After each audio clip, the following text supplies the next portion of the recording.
Okay, morning. We're just going to do a quick video to talk about the graphs that we hopefully had a go at yesterday. I'm going to put a further video about interpreting some different graphs up very shortly.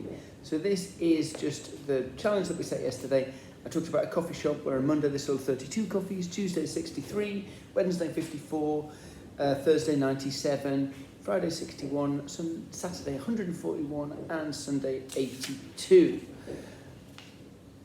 My little lad had a go and I told him to kind of show it however he wanted. He chose a bar graph. I know we talked about a line graph, which I will show you shortly, but he came up with something like this. He has got, as you can see, a little title.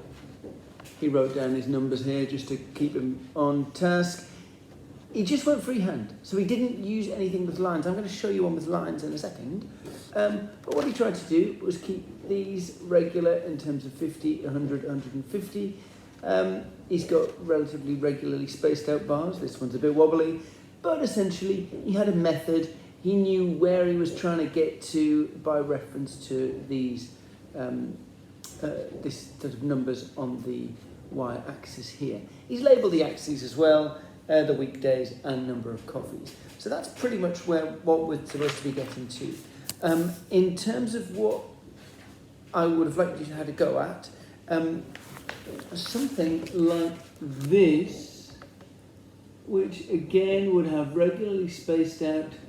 I haven't put a label on, but these are the days of the week. I've just used the initials. And this is quite sort of small line paper, but I just chose one line representing 10. So we've got 50, 100, 150, 200 there. I won't go through every one for you, but if we look at Monday and there's 32, I know that I have to go 10, 20, 30, and be slightly above that 30 mark, but not up to the 40. And if I put a little X there, then I've got Tuesday 63, again, I would have that there. So the way I would start to construct my line graph is to put a small X. I just realised I've done 73 there, apologies. Cross that out, 63. Then I would get a ruler and I would join up our two lines.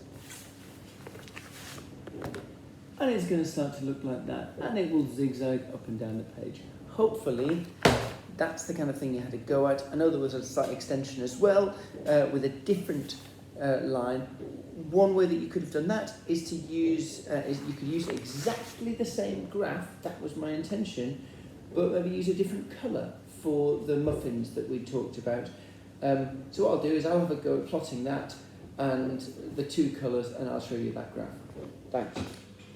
Okay, cool. I've completed my map. What I have done is I've used a green coloured pencil for the muffins. So you can now see I have got my coffee count and muffin count. I've sort of used the title in different colours almost as a key, as you can see, because the green line is the muffins. You'll see on Wednesday they were exactly the same, and Sunday, if we were answering questions on this, one question could be on which day there were more muffins sold than coffees, and obviously we'll be able to look at that and see actually the green line's higher on a Sunday, so Sunday will be the answer there. Later on today we'll have a graph and a bunch of questions like that, so that's obviously our next stage in terms of interpreting data like this. Anyway, hope you all had a go at this. If yours looks sort of dramatically different, I think there's some key points. You've got to make sure that your scale has regular jumps.